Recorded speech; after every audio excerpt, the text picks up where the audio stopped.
Welcome to the history of Microsoft. It was the year 1980.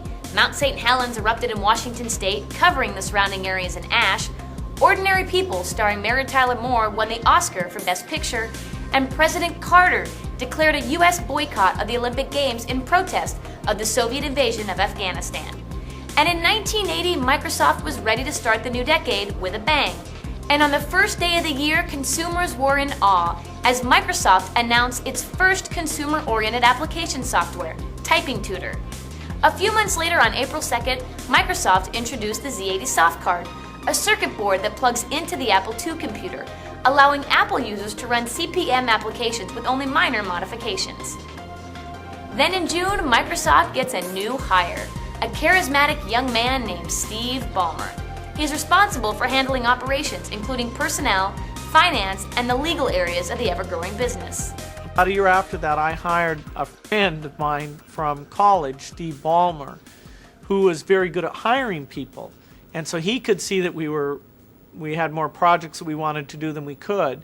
And he was able to almost double the size of the company in people every year for the next 5 years.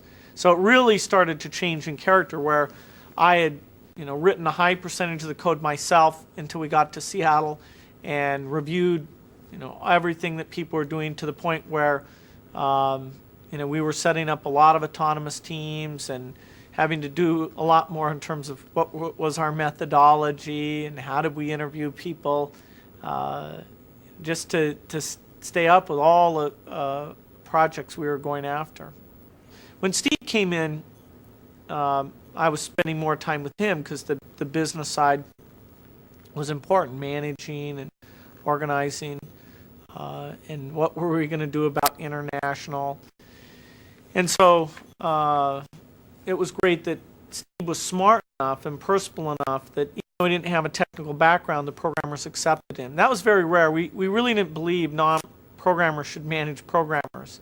And we didn't do that until I think it was 83, before Steve actually directly managed developers. But the developers accepted him early on because he was smart. He would sit and listen to them, understand the things that they really liked to do.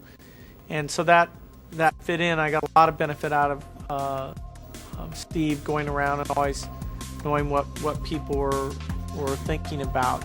2 months later, on August 25th, Microsoft announced a portable Unix-based operating system for 16-bit microprocessors called Xenix OS. Now, while Microsoft was busy going portable, Apple was busy going public. With 4.6 million shares, it was the largest offering since Ford Motor Company went public in 1956. In October, IBM hired Paul Allen and Bill Gates to create an operating system for a new personal computer. Microsoft took the deal and bought the rights for a simple operating system developed by Tim Patterson at Seattle Computer Products to use as a basis for the new code. In addition to hiring Microsoft, IBM allowed Paul Allen and Bill Gates to keep the marketing rights to the operating system known as DOS. In 1980, computer software hit high gear. There was Olympic Decathlon, the game, M-Sort, and RAM Card, memory expander for Apple II. It was the year 1980. Microsoft employed 40 people and ended the year with sales totaling $8 million. In 5 short years, Bill Gates and Paul Allen, along with their growing team, turned a small business into a huge success. And the new decade offered many new opportunities for the company, slowly becoming a household name.